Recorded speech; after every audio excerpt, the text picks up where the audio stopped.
Hello students, welcome back. आज हमारी ये पेपर एनालिसिस है। जो आज हमने एग्जाम लिया था उसका पेपर एनालिसिस हम कर लेंगे। इसमें टोटल 15 क्वेश्चंस थे, तो हम एक तो सॉल्व भी कर लेंगे और इसके सॉल्यूशंस भी बता देंगे साथ साथ। तो आपको सिंपली सॉल्यूशंस वहां लिखने थे। पहला क्वेश्चन था, if x plus 3 root 7, if x is equal to 8 plus 3 root 7, then find the value of x plus 1 divided by x। देखो, x आपके पास था यहाँ 8 plus 3 root 7, 3 under root of 7। आपको इसका वैल्यू निकालना था x plus 1 by X, means आपको इसका वैल्यू निकालना था x प्लस 1 बाय एक्स। तो x तो है पहले, अब मैं 1 बाय एक्स देखता हूँ ये कितना होगा। 1 बाय एक्स होगा 1 divided by 8 plus 3 under root 7।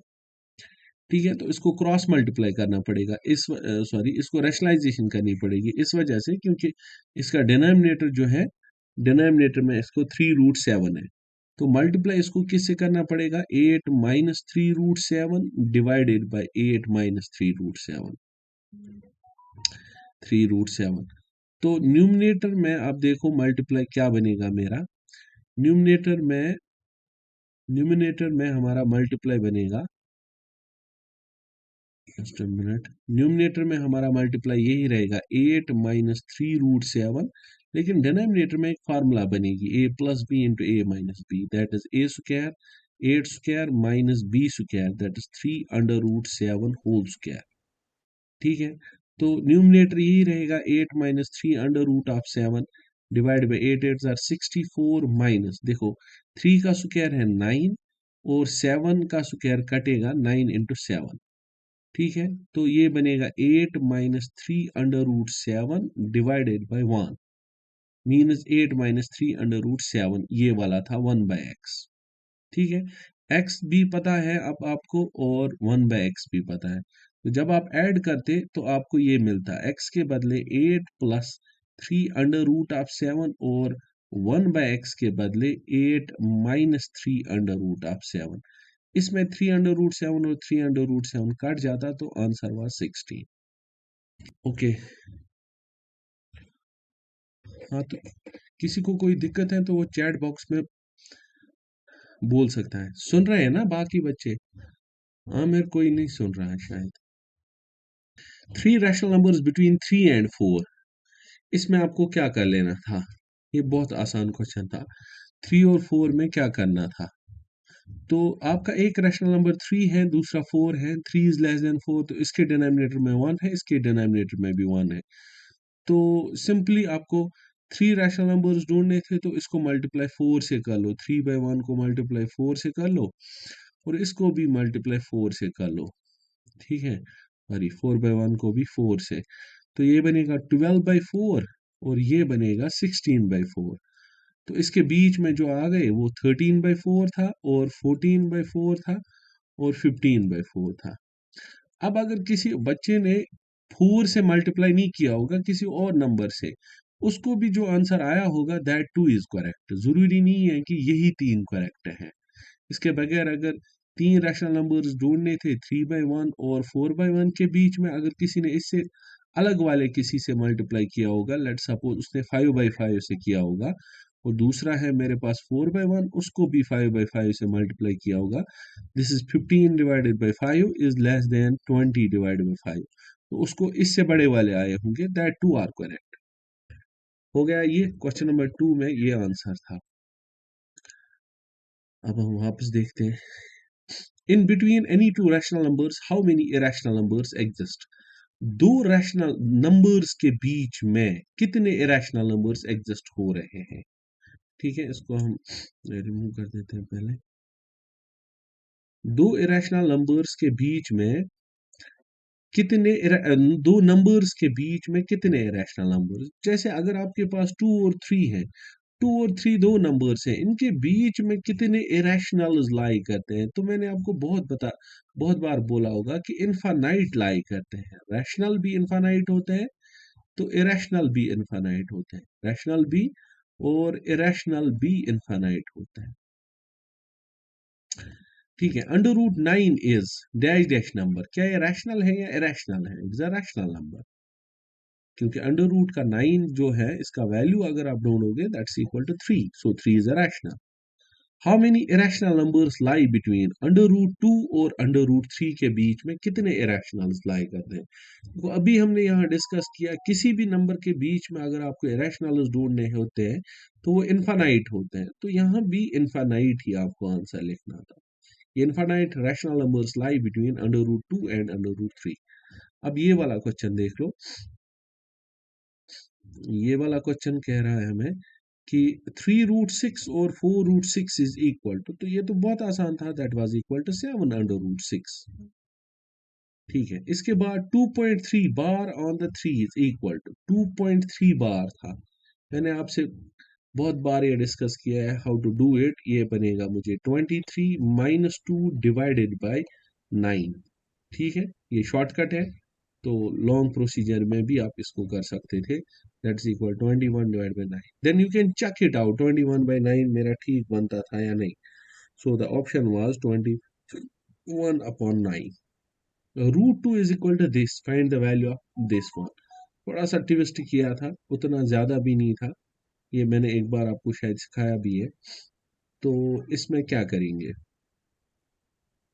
इसमें देखो मुझे क्या है, क्वेश्चन है मुझे under root of root 2 minus, शायद +1 है, let me check one more time. ये है -1 और +1, root 2 -1 divided by under root of 2 +1। ठीक है, इसमें आपको आंसर ढूंढ लेना था, जबकि अंडर रूट ऑफ 2 था मेरे पास 1.4 समथिंग। ठीक है, देखो किसी बच्चे ने यहाँ पे रूट का, अंडर रूट का वैल्यू डाला होगा 1.4, लेकिन वो नहीं करना था, असल में रैशनलाइजेशन कर लेनी थी। Under root of 2 plus under root of 2 -1 divided by under root of 2 -1। मुझे नहीं पता है कि आपको कैलकुलेटर अलो किया गया था या नहीं, but that was actually not allowed, आप कैलकुलेटर नहीं यूज कर सकते थे। अब ये बनता हमारे पास under root of a minus b into A minus B, that was equal to under root of 2 - 1 whole square. और नीचे वाला जो था a plus B into A minus b, that's a square, under root of 2 square minus B square, that's -1 square. तो root तो वही रहता, ऊपर वाले का अलग रूट दे देते, that's root 2 - 1 whole square divided by नीचे वाले को अलग रूट देना था, लेकिन ये बन जाता 2 - 1, दैट वाज इक्वल टू 1। ठीक है, यहां से ये कटता, रूट 1 का वैल्यू 1 ही था, तो आपका आंसर आ जाता अंडर रूट 2 -1 एंड पे।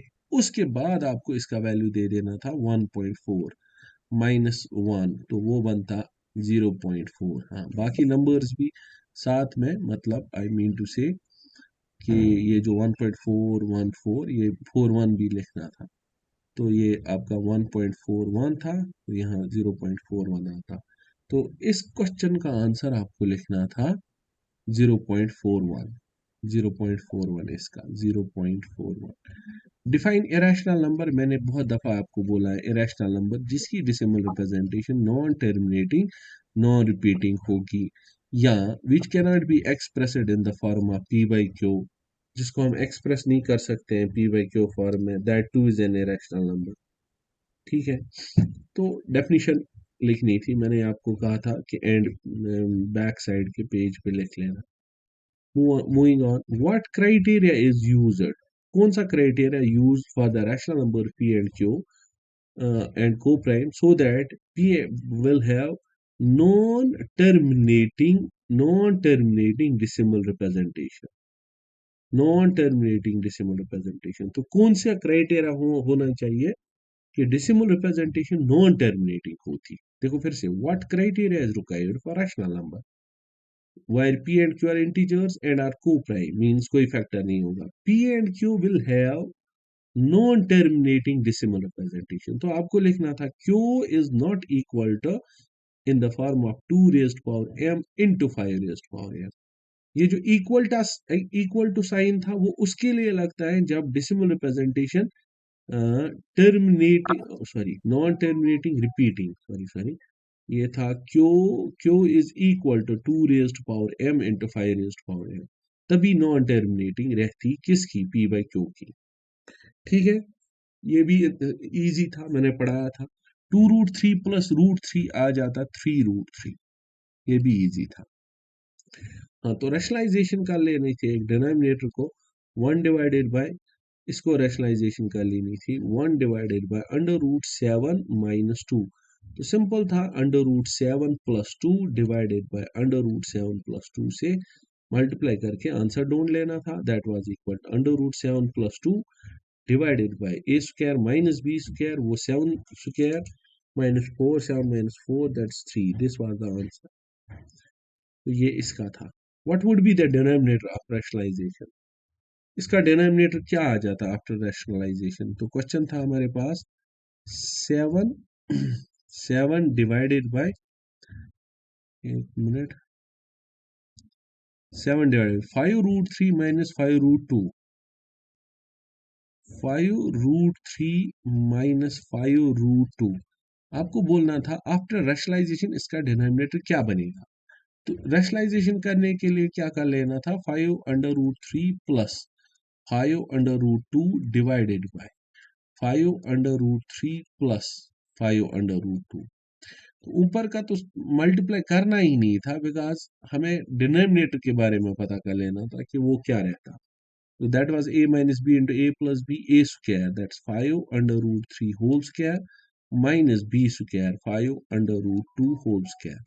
5 5 are 25, ये बनता 25 into 3 minus 5 5 are 25 into 2 बनता, क्योंकि ये कटता, ये भी कटता है। 25 minus 3 that's 75 minus 25 into 2 that's 50। So 75 minus 50 गया तो that is 25। तो डिनोमिनेटर में आपको 25 आ जाता, तो इसका आंसर आपको लिखना था 25 will be the answer। Okay, the irrational numbers between 2 and 2.5। the irrational number, एक irrational दे देना था, 2 and 2.5 के बीच में एक irrational नंबर दे देना था। सिंपल था कि जिसकी decimal representation non terminating and non repeating होती, तो आपको सिंपल कोई भी नंबर लिखना था बिटवीन 2 एंड 2.5। तो 2.1329 dot dot dot, this was the irrational number, क्योंकि ये डॉट से पता चलता है कि टर्मिनेटिंग, ये नॉन टर्मिनेटिंग है और यहाँ कोई रिपीट हम कर नहीं रहे हैं, so that's an irrational number. The value of 10 times, the value of under root of 10 times, times का मतलब हुआ multiply, under root of 15 is equal to, तो इसका मतलब ये हुआ कि आपको इन दोनों का मल्टीप्लाई कर लेना था। किस किस का, √10 का भी और √15 का। क्योंकि फिर से मैं समझाता हूँ इस क्वेश्चन को, this is the end one. The value of √10 times √15 is equal, तो √10 टाइम्स, इतनी टाइम्स √15 आपको देखना है किसके बराबर आता। This was simply equal to 150। फिर 150 के लेकिन फैक्टर्स निकालने थे, तो this is 5 5 3 are 15, zeros are, ये फिर से 5 6 आर 30 एंड देन 6 1 आर 6, हाँ 2 3 आर 6, तो वो भी चलेगा। तो इसका मतलब ये आया 5 स्क्वायर इंटू एक 6, ये और ये कट था, दैट मीन्स 5√6 इसका आंसर आ जाता। This one was 5√6 was the answer. Okay, sir अगर किसी ने इतना ही रखा होगा मस्ट अंडर रूट था, ऑफ नहीं नहीं, इट्स मस्ट फैक्टर्स निकालने। फैक्टर ये क्या मतलब होता है कि मैथ में हम आधा नहीं छोड़ सकते हैं, ये वाला आंसर था।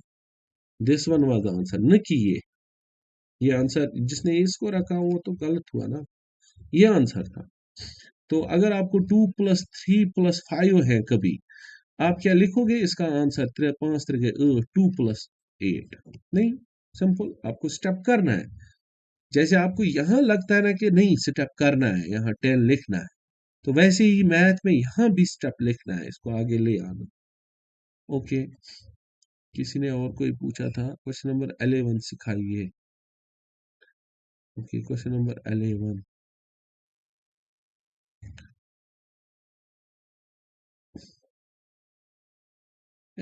तो 2√3 + 1√3 था। 11 तो सिंपल था, 2 √3 प्लस √3, √3 मतलब 1 टाइम्स √3, तो ये बनता 3 √3। तो एडिशन था सिंपल वाला। एनीबॉडी, किसी को कोई और पूछना है, डाउट है या कोई क्वेश्चन है, चैट बॉक्स यहाँ ओपन बोल सकता है।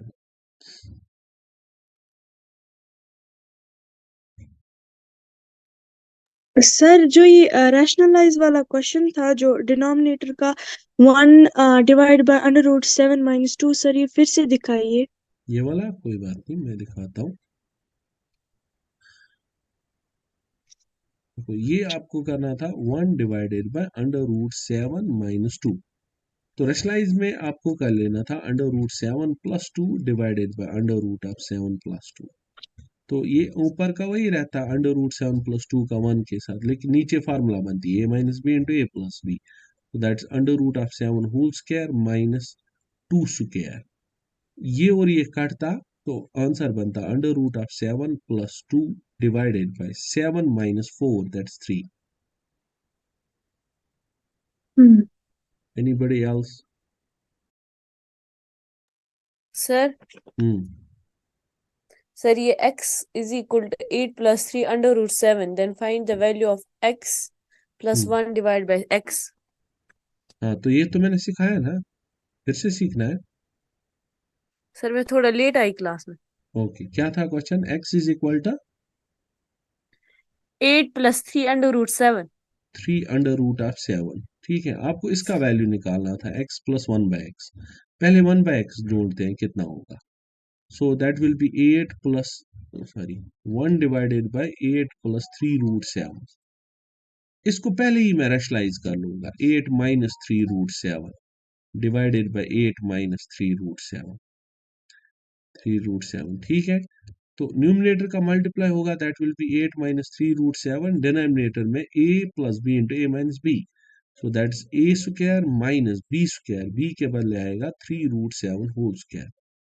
Okay, this is equal to 8 - 3 √7 divided by 8 8 are 64 minus 3 का स्क्वायर तो 9 बनेगा, 9 × 7, 9 7 आर 63। तो वो बनेगा 8 - 3 √7 आंसर। ठीक है, क्योंकि 64 - 63 इज 1। तो आपका 1/x निकला, ये x है ये। अब आपको चाहिए x + 1/x। x तो आपके पास है 8 + 3 √7, और 1/x के बदले कितना है? +8 - 3 √7। तो 3 √7 और 3 √7 कट जाता, 8 + 8 दैट्स इक्वल टू 16।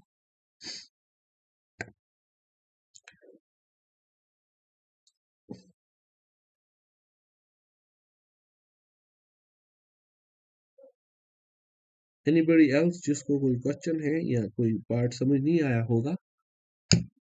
हाँ, तो चैट बॉक्स में किसी ने, और सर √50 इनकरेक्ट तो नहीं है ना? हाँ हाँ, वो इनकरेक्ट है, वो मैंने बताया तो नहीं है ना। बट क्या सर √50 इनकरेक्ट तो नहीं है ना?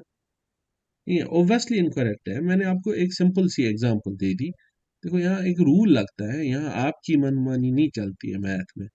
मैं आपको बोलता हूँ 2 + 3 + 5 कर दो। अगर आप ऐसा करोगे, सर ये आया, 2 ऐसे ही रखेंगे, +3 + 5 8, तो ये आंसर आया। क्या आप इसको एक्सेप्ट करोगे? मैं आपका ही दिमाग बोल रहा हूँ करने के लिए। ओबियसली आप इसको बोलोगे नहीं सर, इसका और एक स्टेप आपको करना था, दैट वाज इक्वल टू 10। तो सिंपल ये भी है, जब भी √150 आपको दिखा ये आंसर नहीं है, इसको कर लेना है 5², दैट्स 25 × 6। तो 5² में 5 रूट के साथ कटता, that was 5 √6 was the answer.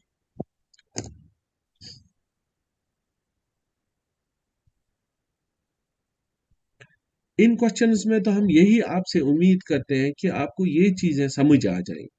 Otherwise हम इनके ऑप्शंस रखते हैं, आप ऑप्शंस में जाके फिर चेक आउट कर लेते कि कौन सा ऑप्शन इसको मिलेगा। लेकिन हमने जानबूझ के आपको फिलर वाले इसलिए दिए ताकि आप सीख जाओ कि स्टेप कहाँ तक ले जाना है मुझे। ये बड़ी प्रॉब्लम है बच्चों में कि वो आधे रास्ते छोड़ देते हैं। 2.1 बार वैल्यू क्वेश्चन, तो आपने फिर 21/9 लिखा, तो उसको भी तो 7/3 लिखना था फिर। हाँ, ओके, ठीक है, दैट वाज ओके। 21/9, हाँ, मैंने शायद कसर ध्यान में नहीं आ गई होगी, तो 21/9 को कसर काट के 7/3 लिखनी है। बट समटाइम्स जब मैं इसी क्वेश्चन को सोच लेता हूँ ना, इस क्वेश्चन और इस क्वेश्चन में आसमान जमीन फर्क है। ठीक है, तो 21/9 को मुझे और एक्सटेंड कर लेना था, दैट वाज इक्वल टू 7/3। तो बेटर है कि मैं 7/3 लिखूं, ओब्वियसली दैट 7/3। हाँ, ध्यान नहीं गया होगा, बट 150 पे मुझे इसलिए ध्यान जाता है क्योंकि मुझे पता है कि ये वाला क्वेश्चन इसीलिए हम पूछते हैं। हाँ हाँ, आई कैन अंडरस्टैंड दैट कि प्रेशर की वजह से आप नहीं कर पाए हो, बट यही प्रेशर लेना आप सीख लो, तब जाके तो आप कुछ बनोगे आगे।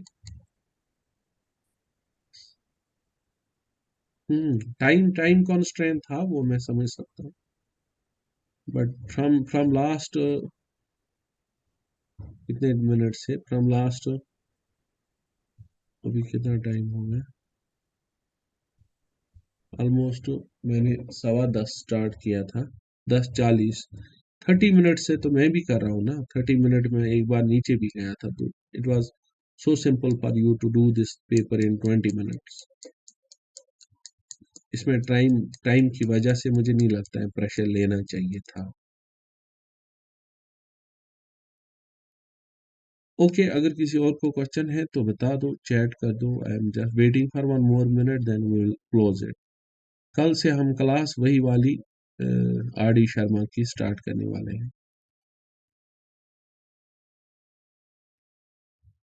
हाँ हाँ, मैंने मान लिया आपकी बात, मैंने आपकी बात मान ली। 2.3 bar on 3 is also equal 21/9, वो मैंने मान ली, लेकिन हम सिंपलेस्ट फॉर्म में आंसर को ले आते हैं, दैट 7/3। अगर 21/9 है, उसको तुम्हें लेना है 7/3 में।